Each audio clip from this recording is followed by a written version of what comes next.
The world has shrunk to the size of this storm-tossed vessel.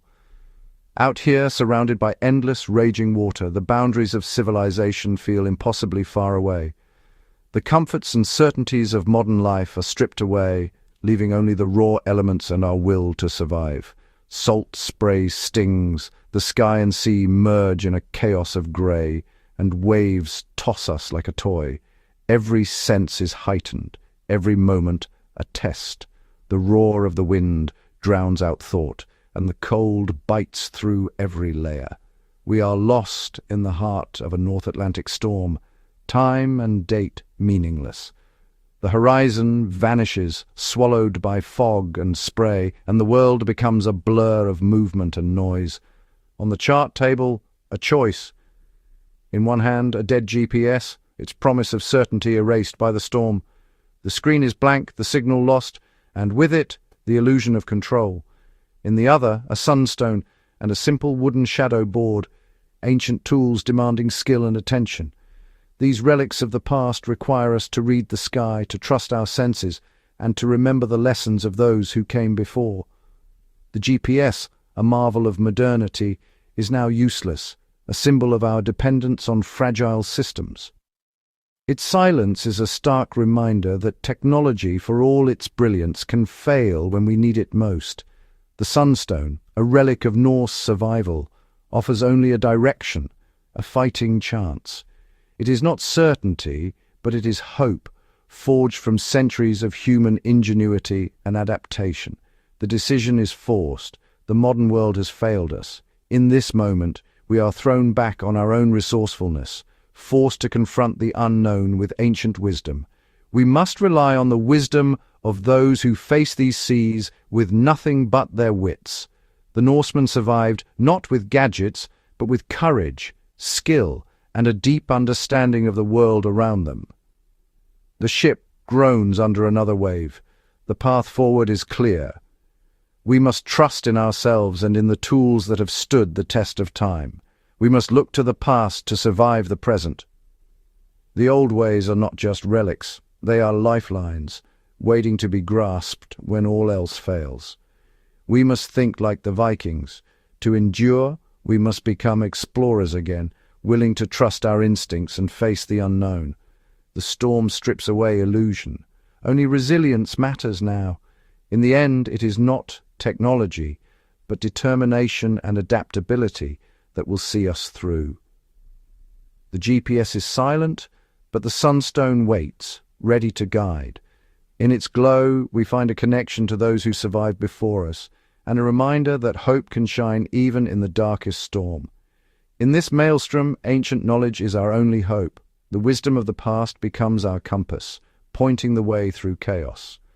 The choice is not between old and new, but between dependence and self-reliance. In the end, survival belongs to those who can adapt, who can learn from the past, and who have the courage to choose their own path forward. The Vikings saw the sea as a highway, not a barrier. Their navigation relied on observation and intuition, not a single tool. The shadow board, a wooden disc with a central pin, let them track latitude by the sun's shadow. They read the ocean's swells, feeling the ship's rhythm to hold a steady course. They watched seabirds, knowing their flight patterns revealed the proximity of land, the wind's scent and temperature, the color of the water, even the shape of clouds. All were clues. Every crew member was a navigator, immersed in the art of reading nature. If one method failed, another took its place. Their system was resilient, built on redundancy and deep environmental knowledge. The Vikings' greatest tool was their ability to adapt. They navigated not just with instruments, but with every sense. The sunstone, or solarstein, is the most mysterious Norse tool, shrouded in legend and scientific curiosity alike. Crafted from clear calcite, the sunstone splits light into two distinct images, a phenomenon known as birefringence, which fascinated both ancient navigators and modern scientists. Its magic lies in detecting polarized light, which is invisible to the naked eye, even when the sky is thick with clouds or fog. By carefully rotating the crystal, a skilled navigator could pinpoint the sun's hidden position, even when the heavens were completely grey and the horizon was lost. This simple act revealed east and west, a vital lifeline in a world where the sea and sky seemed to stretch on forever with no landmarks in sight. The sunstone required no power, no signal, just a patch of sky, a steady hand, and a trained, observant eye to unlock its secrets. It was part of a toolkit, the shadow board for sunny days, the sunstone for clouds and fog, each tool complementing the other. For darkness they turned to the waves and the stars, reading the ocean's patterns and the constellations above. The Norse system was layered, resilient, and always ready for the worst, designed to adapt to whatever the North Atlantic could throw at them. It didn't promise perfect precision, but it restored a sense of direction and hope when all else failed, guiding sailors through uncertainty. The sunstone was a compass for the invisible, a guide when the world seemed to vanish into mist and shadow. In the treacherous North Atlantic, that could mean the difference between life and death, survival and being lost to the sea forever. GPS is a technological marvel, using a constellation of satellites and atomic clocks to pinpoint our location. A receiver needs signals from at least 4 satellites to triangulate position, often within meters. It's revolutionized navigation, fast, precise, and easy. But GPS is fragile. Signals are weak, easily blocked by storms, clouds, or solar flares. The receiver itself is vulnerable to power loss, water, and cold. When everything works, GPS is unmatched. But its strength is also its weakness, total dependence on an invisible, delicate link. In a storm, that link can vanish in an instant. The storm rages, relentless and wild, battering the ship with every gust and wave. The world outside is chaos, wind howling, rain lashing, and the sea a churning, merciless force. Inside, the GPS flickers, searching for satellites, finding none. Its screen is a pale, uncertain glow in the darkness, a reminder of how fragile our technology can be. The map is blank, our position frozen in the past. We are cut off, adrift in a digital void, with no guidance from the tools we once trusted. The GPS is blind, a casualty of nature's fury. Its silence is unnerving, leaving us to face the storm with only our wits and experience. On deck, the Norse method is tested. Ancient tools, once the height of innovation, are now our only hope. The sky is grey, the sun hidden, but the sunstone comes out. Even in darkness, the old ways offer a glimmer of possibility. Rotating the crystal, I find the subtle alignment, the sun's direction revealed.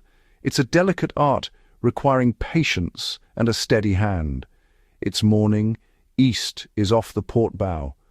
The faintest light on the horizon becomes our guide, a promise that we are not lost.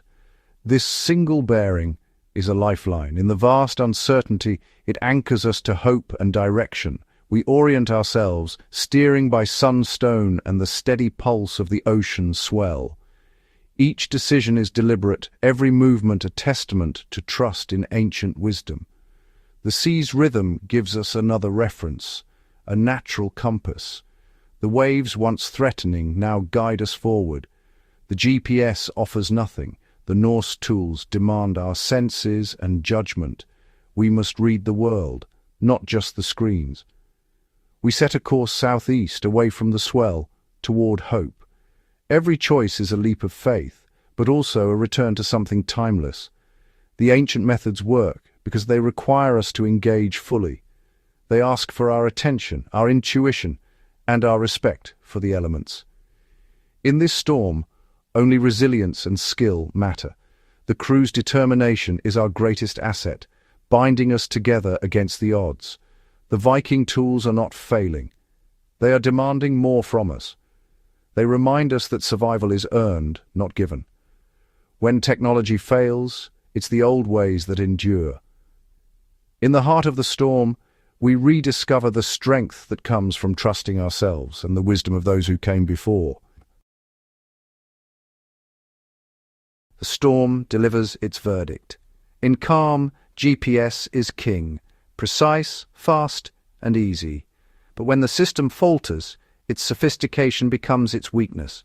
The Norse system thrives in chaos, simple tools, layered skills, and deep environmental awareness.